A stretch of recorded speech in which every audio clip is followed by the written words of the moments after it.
SV exam मंत्र में आपका स्वागत है। द 2 अगस्त 2026। आज के टॉप न्यूज हेडलाइंस पर आधारित 10 करंट अफेयर्स MCQs। हर क्वेश्चन का आंसर सोचिए, फिर फैक्चुअल एनालिसिस से वेरीफाई करिए। शुरू करते हैं। अगला टॉपिक, खेल और पुरस्कार। क्वेश्चन 1, स्पोर्ट्स और गेम्स। एलिमिनेशन लॉजिक लगाइए। निम्नलिखित में से किसने महिलाओं की 63 किग्रा जूडो स्पर्धा में कांस्य पदक जीता? Option A, Lovlina Borgohain. Option B, Unnati Sharma. Option C, Mirabai Chanu. Option D, Sakshi Malik. Answer है ऑप्शन बी, उन्नति शर्मा। नीचे दिया गया एनालिसिस इस आंसर की फैक्चुअल बेसिस एक्सप्लेन करता है। उन्नति शर्मा ने महिला 63 किग्रा जूडो स्पर्धा में कांस्य पदक प्राप्त किया। लवलीना बोरगोहेन एक प्रसिद्ध भारतीय मुक्केबाज हैं। मीराबाई चानू एक प्रसिद्ध भारतीय भारोत्तोलक हैं। साक्षी मलिक एक प्रसिद्ध भारतीय पहलवान हैं। एग्जाम फैक्ट, जूडो एक आधुनिक जापानी मार्शल आर्ट और युद्ध खेल है जिसकी उत्पत्ति 19वीं शताब्दी के अंत में जापान में हुई थी। यह एक ओलंपिक खेल है जो थ्रो, पिन, जॉइंट लॉक और चोक होल्ड पर केंद्रित है। Exam blueprint. पहला पॉइंट, उन्नति शर्मा ने महिला 63 किग्रा जूडो स्पर्धा में कांस्य पदक प्राप्त किया। दूसरा पॉइंट, जूडो एक आधुनिक जापानी मार्शल आर्ट और युद्ध खेल है जिसकी उत्पत्ति 19वीं शताब्दी के अंत में जापान में हुई थी। यह एक ओलंपिक खेल है जो थ्रो, पिन, जॉइंट लॉक और चोक होल्ड पर केंद्रित है। रक्षा। ध्यान दें। क्वेश्चन 2, डिफेंस और सिक्योरिटी। चारों ऑप्शंस पढ़कर आंसर चुनिए। निम्नलिखित में से कौन सा संगठन भारतीय सशस्त्र बलों की युवा शाखा के रूप में कार्य करता है? ऑप्शन अ, राष्ट्रीय Seva Yojana NSS। Option B, Rashtriya cadet corps NCC। Option C, Bharat scouts and guides. Option D, Nehru Yuva Kendra Sangathan NYKS। Correct answer है option B, Rashtriya cadet corps NCC। अब देखते हैं कि यही आंसर सही क्यों है और बाकी ऑप्शंस क्यों नहीं। राष्ट्रीय कैडेट कोर NCC भारतीय सशस्त्र बलों की युवा शाखा है जो युवा नागरिकों में चरित्र, अनुशासन और नेतृत्व विकसित करने के लिए समर्पित है। राष्ट्रीय सेवा योजना NSS सामाजिक सेवा को बढ़ावा देती है। भारत स्काउट्स एंड गाइड्स एक स्वैच्छिक शैक्षिकी आंदोलन है। नेहरू युवा केंद्र संगठन NYKS युवा मामलों और खेल मंत्रालय के तहत युवा विकास कार्यक्रमों पर ध्यान केंद्रित करता है।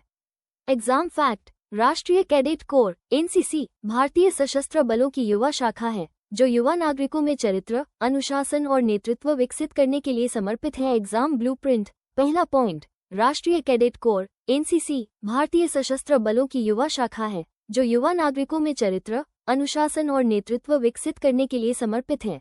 दूसरा पॉइंट, राष्ट्रीय कैडेट कोर NCC भारतीय सशस्त्र बलों की युवा शाखा है जो युवा नागरिकों में चरित्र, अनुशासन और नेतृत्व विकसित करने के लिए समर्पित है। अब रक्षा पर फोकस करते हैं। क्वेश्चन 3, डिफेंस और सिक्योरिटी। एलिमिनेशन लॉजिक लगाइए। भारतीय सशस्त्र बलों की सर्वोच्च सेनापति के रूप में कौन सेवा करती है? ऑप्शन अ, भारत की प्रधानमंत्री। Option B, chief of defence staff. Option C, Bharat की राष्ट्रपति। ऑप्शन डी, रक्षा मंत्री। आंसर है ऑप्शन सी, भारत की राष्ट्रपति। नीचे दिया गया एनालिसिस इस आंसर की फैक्चुअल बेसिस एक्सप्लेन करता है।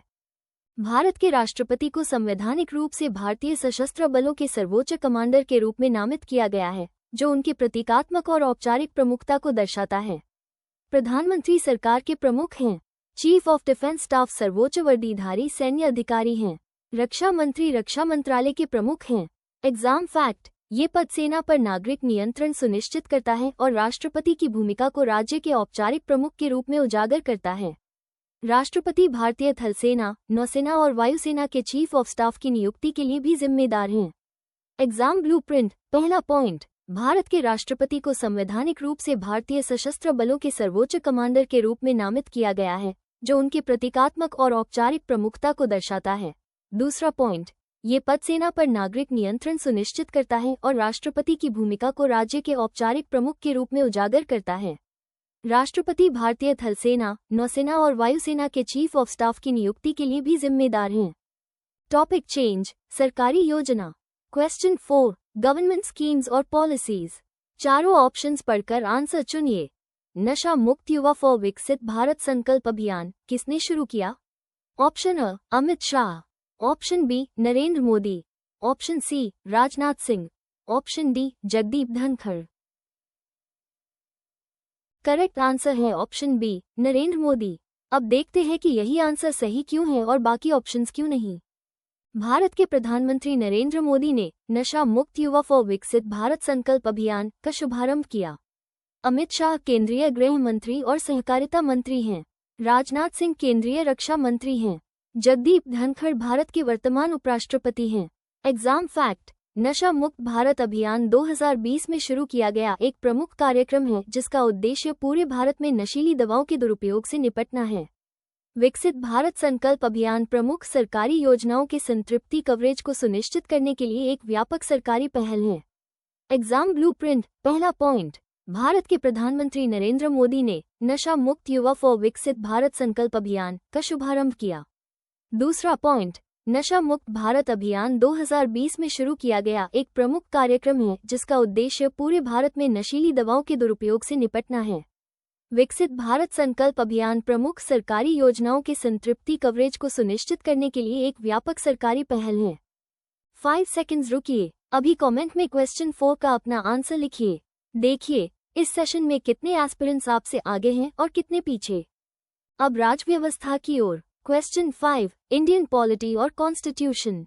ये कॉन्सेप्ट बार बार पूछा जाता है। भारतीय संविधान का कौन सा अनुच्छेद राष्ट्रपति को क्षमादान, प्रविलंबन, विराम या सजा में छूट देने का अधिकार देता है? ऑप्शन अ अनुच्छेद 61, ऑप्शन बी अनुच्छेद 72, ऑप्शन सी अनुच्छेद 74, ऑप्शन डी अनुच्छेद 76। करेक्ट आंसर ऑप्शन बी अनुच्छेद 72। इस आंसर के पीछे का लॉजिक और एनालिसिस अभी समझते हैं। भारतीय संविधान का अनुच्छेद 72 राष्ट्रपति को क्षमादान, विराम या सजा में छूट देने का अधिकार देता है। अनुच्छेद 61 राष्ट्रपति के महाभियोग की प्रक्रिया से संबंधित है। अनुच्छेद 74 राष्ट्रपति की सहायता और सलाह देने के लिए मंत्रिपरिषद से संबंधित है। अनुच्छेद 76 भारत के अटॉर्नी जनरल की नियुक्ति और कर्तव्यों से संबंधित है। एग्जाम फैक्ट: भारत की राष्ट्रपति भारतीय राज्य की प्रमुख और भारतीय सशस्त्र बलों की सर्वोच्च कमांडर होती हैं। राष्ट्रपति संविधान के अनुसार मंत्रिपरिषद द्वारा सलाह दिए जाने पर कार्यकारी शक्ति का प्रयोग करती हैं।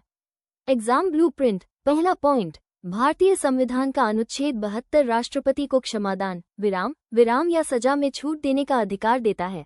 दूसरा पॉइंट, भारत की राष्ट्रपति भारतीय राज्य की प्रमुख और भारतीय सशस्त्र बलों की सर्वोच्च कमांडर होती हैं। राष्ट्रपति संविधान के अनुसार मंत्रिपरिषद द्वारा सलाह दिए जाने पर कार्यकारी शक्ति का प्रयोग करती हैं। अगर इस सेशन से आपकी एग्जाम प्रिपरेशन तेज हो रही है तो अभी लाइक करें और सब्सक्राइब करें। हर नोटिफिकेशन आपको आपके टारगेट स्कोर के एक क्वेश्चन और करीब लाती है। अगला टॉपिक, खेल और पुरस्कार। क्वेश्चन 6, स्पोर्ट्स और गेम्स। चारों ऑप्शंस पढ़कर आंसर चुनिए। गुलवीर सिंह, जिन्होंने हाल ही में कांस्य पदक जीता, किस एथलेटिक्स स्पर्धा से जुड़ी हैं?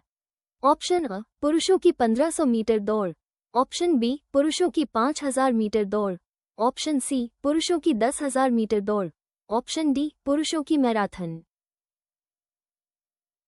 करेक्ट आंसर है ऑप्शन बी पुरुषों की 5000 मीटर दौड़। अब देखते हैं कि यही आंसर सही क्यों है और बाकी ऑप्शंस क्यों नहीं। गुलवीर सिंह ने पुरुषों की 5000 मीटर दौड़ में कांस्य पदक जीता। विकल्प ए, सी और डी अन्य लंबी दूरी की दौड़ स्पर्धाएं हैं, लेकिन यह वह विशिष्ट स्पर्धा नहीं है जिसमें उन्होंने कांस्य पदक जीता। एग्जाम फैक्ट: एथलेटिक्स में ट्रैक और फील्ड इवेंट्स की एक विस्तृत श्रृंखला शामिल है जिसमें गति, शक्ति और सहनशक्ति जैसे विविध कौशल की आवश्यकता होती है। 5000 मीटर जैसे लंबी दूरी के दौड़ने वाले इवेंट्स एक एथलीट की सहनशक्ति और रणनीतिक गति का परीक्षण होते हैं। एग्जाम ब्लूप्रिंट: पहला पॉइंट, गुलवीर सिंह ने पुरुषों की 5000 मीटर दौड़ में कांस्य पदक जीता। दूसरा पॉइंट, एथलेटिक्स में ट्रैक और फील्ड इवेंट्स की एक विस्तृत श्रृंखला शामिल है जिसमें गति, शक्ति और सहनशक्ति जैसे विविध कौशल की आवश्यकता होती है। 5000 मीटर जैसे लंबी दूरी के दौड़ने वाले इवेंट्स एक एथलीट की सहनशक्ति और रणनीतिक गति का परीक्षण होते हैं। खेल और पुरस्कार, ध्यान दें। क्वेश्चन 7, स्पोर्ट्स और गेम्स। एलिमिनेशन लॉजिक लगाइए। पुरुषों की 90 जोड़ किलोग्राम मुक्केबाजी श्रेणी में रजत पदक किसने जीता? Option A Vijender Singh, option B Narender Berwal, option C Shiva Thapa, option D Amit Panghal. Answer है ऑप्शन बी नरेंद्र बेरवाल। नीचे दिया गया एनालिसिस इस आंसर की फैक्चुअल बेसिस एक्सप्लेन करता है। नरेंद्र बेरवाल ने पुरुषों के 90 जोड़ किलो के मुक्केबाजी वर्ग में रजत पदक जीता। विजेंदर सिंह एक प्रसिद्ध भारतीय मुक्केबाज हैं, लेकिन उन्होंने यह विशिष्ट पदक नहीं जीता। शिव थापा एक कुशल भारतीय मुक्केबाज हैं, इस रजत के विजेता नहीं। अमित पंघाल एक प्रमुख भारतीय मुक्केबाज हैं, लेकिन उन्होंने ये पदक हासिल नहीं किया। एग्जाम फैक्ट: नरेंद्र बेरवाल ने पुरुषों के 90 जोड़ किलो के मुक्केबाजी वर्ग में रजत पदक जीता। Exam blueprint. पहला पॉइंट, नरेंद्र बेरवाल ने पुरुषों के 90 जोड़ किलो के मुक्केबाजी वर्ग में रजत पदक जीता। दूसरा पॉइंट, नरेंद्र बेरवाल ने पुरुषों के 90 जोड़ किलो के मुक्केबाजी वर्ग में रजत पदक जीता। 7 क्वेश्चंस हो गए। अब तक कितने सही? क्वेश्चन 8 से पहले अपना रनिंग स्कोर कमेंट में डालिए। 3 क्वेश्चंस बाकी हैं, स्कोर और बेहतर हो सकता है। अब सरकारी योजना पर फोकस करते हैं। क्वेश्चन 8, गवर्नमेंट स्कीम्स और पॉलिसीज। चारों ऑप्शंस पढ़कर आंसर चुनिए। पीएम अजय आदर्श ग्राम घटक के तहत समग्र विकास के लिए पूरे भारत में कितने गांवों का चयन किया गया है? ऑप्शन अ 42,560, option B 47,328, option C 51,890, option D 39,450। Correct answer है ऑप्शन बी 47,328। अब देखते हैं कि यही आंसर सही क्यों है और बाकी ऑप्शंस क्यों नहीं। पीएम अजय आदर्श ग्राम घटक के तहत समग्र विकास के लिए देशभर में कुल 47,328 गांवों का चयन किया गया है। इस घटक के तहत चयनित गांवों की सही संख्या 42,560 नहीं है। इस पहल के लिए निर्धारित संख्या 51,890 नहीं है। 39,450 गलत है, वास्तविक संख्या इससे अधिक है। एग्जाम फैक्ट: पीएम अजय प्रधानमंत्री अनुसूचित जाति अभ्युदय योजना का उद्देश्य अनुसूचित जाति की जनसंख्या वाले गांवों का समग्र विकास करना है। इसके द्वारा इन गांवों को आदर्श ग्राम में परिवर्तित करना है। Exam blueprint. पहला पॉइंट, पीएम अजय आदर्श ग्राम घटक के तहत समग्र विकास के लिए देशभर में कुल 47,328 गांवों का चयन किया गया है। दूसरा पॉइंट, पीएम अजय प्रधानमंत्री अनुसूचित जाति अभ्युदय योजना का उद्देश्य अनुसूचित जाति की जनसंख्या वाले गांवों का समग्र विकास करना है। इसके द्वारा इन गांवों को आदर्श ग्राम में परिवर्तित करना है। टॉपिक चेंज, अर्थव्यवस्था। क्वेश्चन 9, इकोनॉमी और फाइनेंस। एलिमिनेशन लॉजिक लगाइए। वाणिज्यिक कोयला खनन सुधारों को भारत की आत्मनिर्भरता के लिए एक प्रमुख चालक माना जाता है, जिसके तहत राष्ट्रीय पहल। ऑप्शन अ make in India, option B Atmanirbhar Bharat Abhiyan, option C skill India mission, option D digital India. Answer है ऑप्शन बी आत्मनिर्भर भारत अभियान। नीचे दिया गया एनालिसिस इस आंसर की फैक्चुअल बेसिस एक्सप्लेन करता है। आत्मनिर्भर भारत अभियान के तहत वाणिज्यिक कोयला खनन को भारत की आत्मनिर्भरता की यात्रा के लिए एक प्रमुख चालक के रूप में स्पष्ट रूप से पहचाना गया है।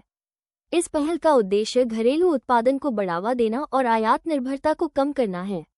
मेक इन इंडिया विनिर्माण को बढ़ावा देने पर केंद्रित है। स्किल इंडिया मिशन का उद्देश्य भारतीय युवाओं को विभिन्न कौशल में प्रशिक्षित करना है। डिजिटल इंडिया सरकारी सेवाओं को इलेक्ट्रॉनिक रूप से उपलब्ध कराने पर केंद्रित है। एग्जाम फैक्ट: आत्मनिर्भर भारत अभियान की शुरुआत प्रधानमंत्री नरेंद्र मोदी ने 2020 में भारत को आत्मनिर्भर राष्ट्र बनाने के लिए की थी। इसमें अर्थव्यवस्था, बुनियादी ढांचा, प्रौद्योगिकी और जनसांख्यिकी सहित विभिन्न क्षेत्र शामिल हैं। Exam blueprint. पहला पॉइंट, आत्मनिर्भर भारत अभियान के तहत वाणिज्यिक कोयला खनन को भारत की आत्मनिर्भरता की यात्रा के लिए एक प्रमुख चालक के रूप में स्पष्ट रूप से पहचाना गया है। दूसरा पॉइंट, आत्मनिर्भर भारत अभियान की शुरुआत प्रधानमंत्री नरेंद्र मोदी ने 2020 में भारत को आत्मनिर्भर राष्ट्र बनाने के लिए की थी। इसमें अर्थव्यवस्था, बुनियादी ढांचा, प्रौद्योगिकी और जनसांख्यिकी सहित विभिन्न क्षेत्र शामिल हैं। अब अर्थव्यवस्था की ओर। क्वेश्चन 10, इकोनॉमी और फाइनेंस। ये कॉन्सेप्ट बार बार पूछा जाता है। 5 अगस्त को GI एंड बियॉन्ड 2.0 समिट की मेजबानी किस शहर ने की? ऑप्शन अ Mumbai, option B New Delhi, option C Bengaluru, option D Chennai. Correct answer option B New Delhi. इस आंसर के पीछे का लॉजिक और एनालिसिस अभी समझते हैं। नई दिल्ली ने 5 अगस्त को GI एंड बियॉन्ड 2.0 समिट की मेजबानी की। मुंबई ने इस विशिष्ट शिखर सम्मेलन की मेजबानी नहीं की। बेंगलुरु ने इस विशिष्ट शिखर सम्मेलन की मेजबानी नहीं की। चेन्नई ने इस विशिष्ट शिखर सम्मेलन की मेजबानी नहीं की। एग्जाम फैक्ट, नई दिल्ली ने 5 अगस्त को GI and beyond 2 exam blueprint. पहला पॉइंट, नई दिल्ली ने 5 अगस्त को GI एंड बियॉन्ड 2। दूसरा पॉइंट, नई दिल्ली ने 5 अगस्त को GI and beyond 2। Power revision 60 second rapid fire. सभी आंसर्स बैक टू बैक। ध्यान से सुनिए और लॉक करिए। Q1, निम्नलिखित में से किसने महिलाओं की 63 किग्रा जूडो स्पर्धा में कांस्य पदक जीता? उन्नति शर्मा। Q2, निम्नलिखित में से कौन सा संगठन भारतीय सशस्त्र बलों की युवा शाखा के रूप में कार्य करता है? राष्ट्रीय कैडेट कोर NCC। Q3, भारतीय सशस्त्र बलों की सर्वोच्च सेनापति के रूप में कौन सेवा करती है? भारत की राष्ट्रपति। Q4, नशा मुक्त युवा फॉर विकसित भारत संकल्प अभियान किसने शुरू किया? नरेंद्र मोदी। Q5, भारतीय संविधान का कौन सा अनुच्छेद राष्ट्रपति को क्षमादान, प्रविलंबन, विराम या सजा में छूट देने का अधिकार देता है? अनुच्छेद 72। Q6, गुलवीर सिंह, जिन्होंने हाल ही में कांस्य पदक जीता, किस एथलेटिक्स स्पर्धा से जुड़ी हैं? पुरुषों की 5000 मीटर दौड़। पावर रिविजन जारी, पार्ट 2 हाव्स। Q7, पुरुषों की 90 जोड़ किलोग्राम मुक्केबाजी श्रेणी में रजत पदक किसने जीता? नरेंद्र बेरवाल। Q8, PM अजय आदर्श ग्राम घटक के तहत समग्र विकास के लिए पूरे भारत में कितने गांवों का चयन किया गया है? 47,328। Q9, वाणिज्यिक कोयला खनन सुधारों को भारत की आत्मनिर्भरता के लिए एक प्रमुख चालक माना जाता है, जिसके तहत राष्ट्रीय पहल आत्मनिर्भर भारत अभियान। Q10, 5 अगस्त को GI एंड बियॉन्ड 2.0 समिट की मेजबानी किस शहर ने की? Nai Delhi. Power revision complete. जिस आंसर में डाउट था उसे एग्जाम से पहले एक बार और देखें। आज का डेली अमोल लोड हो गया। कमेंट में फाइनल स्कोर अभी डालें। वीकली टेस्ट लिखें, लाइव टेस्ट लिंक तुरंत मिलेगा।